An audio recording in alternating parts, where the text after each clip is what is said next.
Amis astronomes, bonjour et bienvenue sur la chaîne Fred l'astronome. Donc, je suis Frédéric Bertoni et donc pour la 100e vidéo de la chaîne Fred l'astronome, nous allons parler d'un sujet que j'ai lu dernièrement sur un site internet de sciences où il y a des jeunes chercheurs de plusieurs écoles donc américaines, donc j'ai fait traduire l'article bien sûr parce que moi je parle pas l'anglais, hein. Voilà, donc je remercie la traductrice qui m'a traduit l'article, qui est un article très intéressant. Donc cet article il parle de deux expansions. Ah, alors déjà, j'ai fait une vidéo sur l'expansion normale qu'on connaît tous et toutes, c'est-à-dire l'expansion du tissu espace-temps, comme je vous l'ai expliqué dans la vidéo qui a commencé avant le déploiement de la lumière, c'est-à-dire quelques années avant le déploiement de la lumière. Et donc, ce que je voulais dire par là, c'est que apparemment, d'après certains jeunes scientifiques qui sont post-doctorants pour certains et d'autres qui sont déjà docteurs en physique, d'autres en astrophysique, d'autres en cosmologie, en fait c'est comme une espèce de consortium de scientifiques qui se sont réunis sur la même idée qu'il y aurait dans l'univers deux expansions. Donc deux expansions. Ça veut dire qu'il y aurait alors ils sont toujours d'accord sur l'expansion du tissu espace-temps, qui a été développée d'après les théories d'Albert Einstein, la relativité restreinte et la relativité générale, qui a réuni l'espace et le temps, qui avant Albert Einstein il y avait l'espace d'un côté et le temps de l'autre.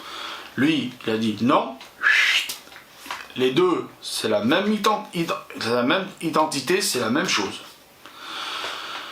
Donc voilà, et donc il y aurait, d'après ces jeunes scientifiques, ces jeunes chercheurs, il y aurait ce qu'on appelle l'expansion de la matière.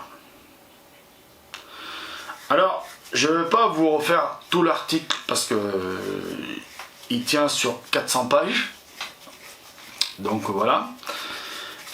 Donc c'est un beau pavé déjà, 400 pages, enfin en science, quoique 400 pages c'est une moyenne hein, pour les pavés. Donc, eux, d'après ce que j'ai compris, d'après ce que je vais essayer de vous expliquer, d'après ce qu'eux ils expliquent, comme le tissu espace-temps, qui est le contenant, c'est-à-dire, prenez un bol, le bol c'est un contenant. Vous mettez du lait dans le bol, le lait c'est le contenu. Je ne vais pas refaire la science. Vous qui me suivez, d'ailleurs merci, vous êtes 47 à me suivre, 47 abonnés, merci. Donc vous avez votre bol, qui est le tissu espace-temps, le lait et puis les céréales, le cacao, enfin ce que vous mangez le matin, c'est le contenu. Bon, alors le contenant, il s'étend. Ça, c'est le tissu espace-temps, il s'expand. Il s'étend, il grandit. Voilà. Et donc, comme il y a de la place pour la matière, et ben la matière, elle prend de la place, donc elle s'étale, elle prend la place qu'on lui donne. Et je vous l'ai déjà dit, et ça, je pense que vous le savez, la nature a horreur du vide. Même si les scientifiques, et moi-même, je suis d'accord avec ça, on vous dit qu'il y a des endroits dans l'univers où il y a un vide. Il y a du vide. Mais ce vide n'est pas tout à fait vide, il y a quand même quelque chose. Il y a quand même des petites particules de matière, il y a des petites particules de gaz. Le vide n'est pas totalement vide. Même le vide le plus vide de l'univers n'est pas vide en fait. Il y a quelque chose. D'ailleurs, il y a un très bon scientifique, je vais revenir sur lui, c'est Étienne Klein, et oui, je le cite souvent dans mes vidéos, mais qui écrit de très bons bouquins, qui est un philosophe des sciences et qui est un astrophysicien renommé, qui a écrit un bouquin Pourquoi plutôt quelque chose que rien. Je vous conseille de le lire. Vous le trouverez sur la Fnac.fr ou où vous avez l'habitude d'acheter vos bouquins. Qui explique très bien pourquoi la nature a horreur du vide. Pourquoi il y a toujours quelque chose, même dans le vide le plus vide. Donc voilà. Et donc, ces scientifiques disent que comme le tissu espace-temps, il s'agrandit, il prend de l'espace, il donne de l'espace à la matière. Donc la matière, elle agit comme un gaz. Moi, pour vous expliquer le point de vue de ces scientifiques, je vais vous donner, j'ai essayé d'imaginer, vous savez comme je suis très imaginatif, une expérience de pensée, vous allez voir, je vais me la jouer un petit peu, je vais me la jouer un peu Schrödinger, pour une expérience de pensée, vous allez voir, prenez une bouteille de gaz. Alors, ne le faites pas en vrai, hein. Vous le faites dans votre tête, vous le pensez. Vous voyez, vous visualisez la bouteille de gaz. Dans la bouteille de gaz, elle est pleine. Elle contient du gaz sous pression. Du butane ou du propane. Peu importe le gaz, on s'en fout. Cette bouteille de gaz, vous avez construit, toujours dans votre tête, une boîte hermétique en plexiglas pour qu'on puisse voir à peu près ce qui se passe dedans, même si on ne va pas voir grand chose. Et vous fabriquez un dispositif spécifique automatique qui ouvre, alors bien hermétique la boîte, hein, qui ouvre la bouteille de gaz. Alors, la boîte, je sais pas, on va imaginer une boîte de 10 mètres sur 10 sur 10. Voilà. Un beau cube de 10 par haut, de 10 de large, de 10 de profond. Un beau cube, voilà, bien fermé hermétiquement. Dedans, vous avez votre bouteille de gaz qui est branchée au dispositif qui va s'ouvrir, qui va ouvrir la bouteille de gaz automatiquement. Et qu'est-ce que fait le gaz? Dans la bouteille de gaz, il est compressé, donc il va sortir de la bouteille de gaz, de la bouteille du gaz, et il va prendre la place qu'on va lui offrir. Donc, le cube. Maintenant, vous avez bien compris que la bouteille de gaz, c'est le contenant. Le contenu, c'est le gaz. Le gros cube, c'est un nouveau contenant. C'est-à-dire, imaginez la bouteille de gaz, au départ, c'est l'univers à la taille de départ. Le cube, c'est l'expansion de l'univers. Ça simule l'expansion de l'univers. Et donc, la matière, on lui dit, regarde, le tissu espace-temps te laisse de la place, est plus grand, donc tu peux prendre la place que tu veux, enfin la place qu'on t'offre. Alors, il prend la place. Le gaz, il va, il sort de la bouteille, il prend la place. Bon, alors maintenant, ce cube est rempli de gaz, puisque la bouteille, elle n'est pas tout à fait vide, mais le gaz qui reste dedans, plus le gaz à l'extérieur. Maintenant, prenez ce cube, vous en faites un autre, 10 fois plus grand. Et pareil, vous avez un petit dispositif automatique qui ouvre une petite porte. Et là, le gaz, il s'échappe, il prend la place dans le plus grand cube. Et ainsi de suite, et ainsi de suite. Et c'est ça leur façon de penser. C'est ça le truc qu'eux ils disent. Ils disent que plus le tissu espace-temps s'expand, plus il grandit, plus la matière a de la place, donc plus la matière prend cette place. Vous avez compris? La matière étant donnée le gaz, puis de toute façon dans la matière de l'univers, il y a du gaz, il y a des poussières, il y a des planètes, des galaxies, il y a tout ce que des particules, il y a tout ce qui compose l'univers et tout ce qui compose la matière baryonique. Et non baryonique. Hein. Bon. Donc ça prend tout ça, ça agit comme le gaz de la bouteille qui s'échappe, donc ça prend la place. Et voilà ce que c'est la deuxième expansion. Alors, je vais revenir sur un sujet qui tient à cœur certaines personnes.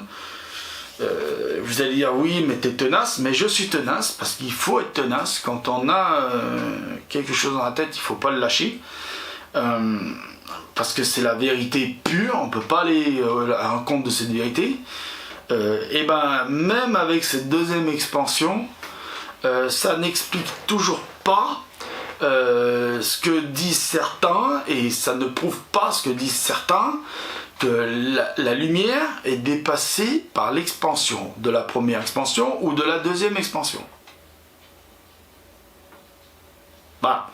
Pourquoi? Parce que ces jeunes scientifiques qui disent que même là, la lumière est plus rapide que la matière. Et ben oui, parce que la matière, elle s'expand, donc elle bouge, elle va à une certaine vitesse, mais elle ne peut pas aller au-delà d'une certaine vitesse. C'est-à-dire qu'elle ne peut pas aller au-delà de 99,99% de la vitesse de la lumière.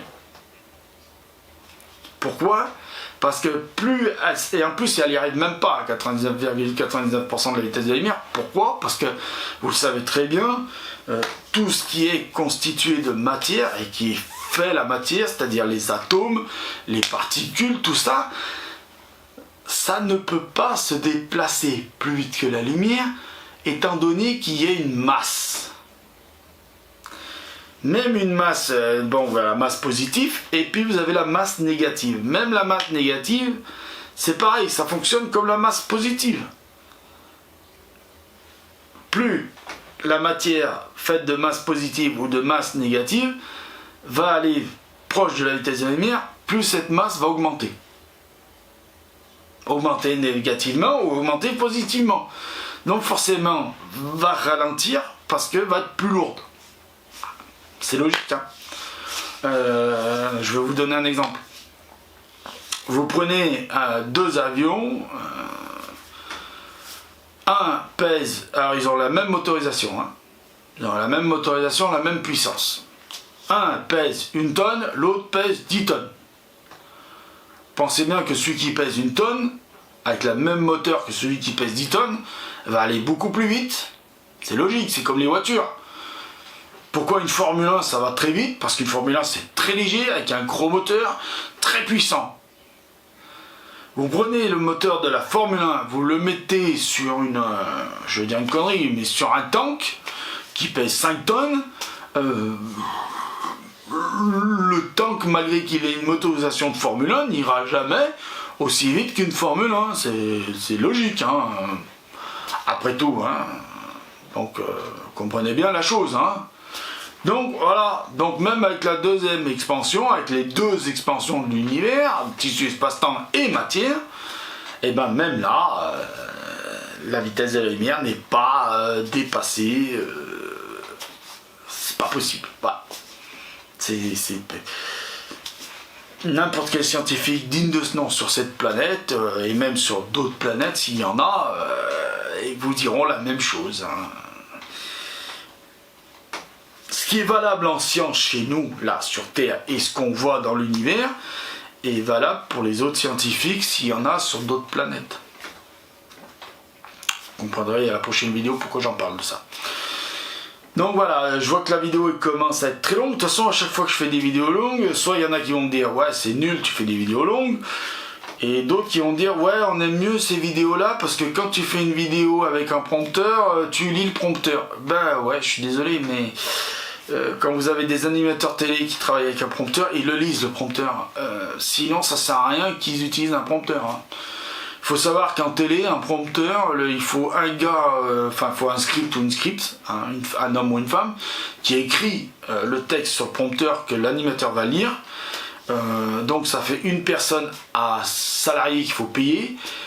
Donc moi c'est moi qui le fais, donc je me paye, hein. Enfin je me paye pas, mais bon je me paye, c'est moi, donc ça me coûte rien moi le prompteur. Mais il faut savoir qu'à la télé les gars ils lisent le prompteur, donc s'ils n'utilisent pas le prompteur, ça sert à rien de mettre un prompteur dans l'émission, sinon on a payé une personne pour rien.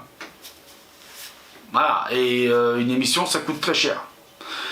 Là, l'émission elle coûte rien, elle coûte juste le prix de l'appareil, le prix de la lumière que j'ai utilisé, le prix de l'électricité que j'utilise maintenant pour faire l'émission, mais elle coûte pas des millions.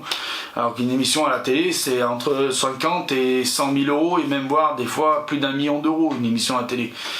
Donc les gars qui utilisent un prompteur, c'est compté dedans. Donc voilà, mais de toute façon des vidéos prompteurs, je vais en faire. Je suis désolé, pardon, mais je suis obligé d'en faire. Parce que quand je fais des vidéos techniques, par exemple sur le système solaire, et ben je suis obligé de faire des vidéos prompteurs. Voilà, je peux pas faire autrement. C'est comme ça. J'ai tellement de trucs dans ma tête que je peux pas en plus apprendre un texte et vous le réciter par cœur. De toute façon, ça se verrait aussi le réciter par cœur. Voilà. Donc sur ce, amis astronomes, je vais pas faire trop long, je vais essayer de couper là. Donc j'espère que vous avez compris la vidéo sur les 2 expansions que je viens de faire. Et j'espère que si vous n'avez pas compris, vous allez oser me poser des questions. Plus vous allez me poser des questions, plus je vais faire des vidéos pour répondre à vos questions. Voilà. Plus je ferai des vidéos, plus il y aura de vues, plus il y aura de sous qui vont tomber dans la chaîne, plus il y aura de sous qui tombent dans la chaîne, enfin, plus il y a d'abonnés et plus il y a de viewers, plus il y a de sous qui tombent dans la chaîne aussi. Donc plus il y a de sous qui tombent dans la chaîne, mieux je pourrai faire des choses. Pour vous. Pour vous. Pour vous. Pas pour moi, hein. Moi je m'en fous, moi. Ah, sur ce, je vous remercie encore d'être très nombreux à regarder mes vidéos. La dernière a fait 11 vues. Bon, pas grave. Mais la vidéo sur l'expansion a fait 400 vues quand même. Hein. Pas mal, hein. Et là, 47 abonnés pour le moment. Bah voilà. Bon. Alors, je vois que la vidéo est très longue, donc je vais m'arrêter là de faire les remerciements, même si j'ai envie de vous en faire beaucoup, de vous faire des bisous. Et voilà. Donc, je vous dis, mettez l'œil à l'oculaire. Habillez-vous en ce moment, hein, parce que je sais pas où vous êtes en France, mais habillez-vous parce que ça pèle un petit peu en ce moment. Hein, ça fait très très froid, mais c'est très bon pour faire de l'astronomie en ce moment. Si vous avez un froid sec et un ciel dégagé, allez-y, faites de l'astronomie. Mais alors par contre, habillez-vous s'il vous plaît, mettez bonnet, gants, gros manteau, 3 couches de vêtements, sous le pantalon, mettez des culottes longues. Je sais que ça fait con, je sais qu'on peut se foutre de votre gueule, mais mettez des culottes longues, je vous jure. Mettez double chaussettes, mettez des grosses chaussures. Parce que si vous vous pelez pendant ce temps que vous regardez le ciel, vous allez dire moi j'en ai marre, je rentre, terminé. Et vous allez sortir tout votre matos pour rien du tout. Voilà. Donc voilà, amis astronomes, c'était Frédéric Bertoni sur la chaîne Fred Astronome, qui était ravi de refaire une vidéo sans prompteur. Je en referai, vous inquiétez pas, il va y en avoir d'autres, voilà. Je vous remercie d'avoir regardé cette vidéo, abonnez-vous, mettez des petits pouces en l'air, mettez des commentaires, posez des questions, prenez soin de vous, faites de la science, regardez le ciel, et à plus, à bientôt, au revoir.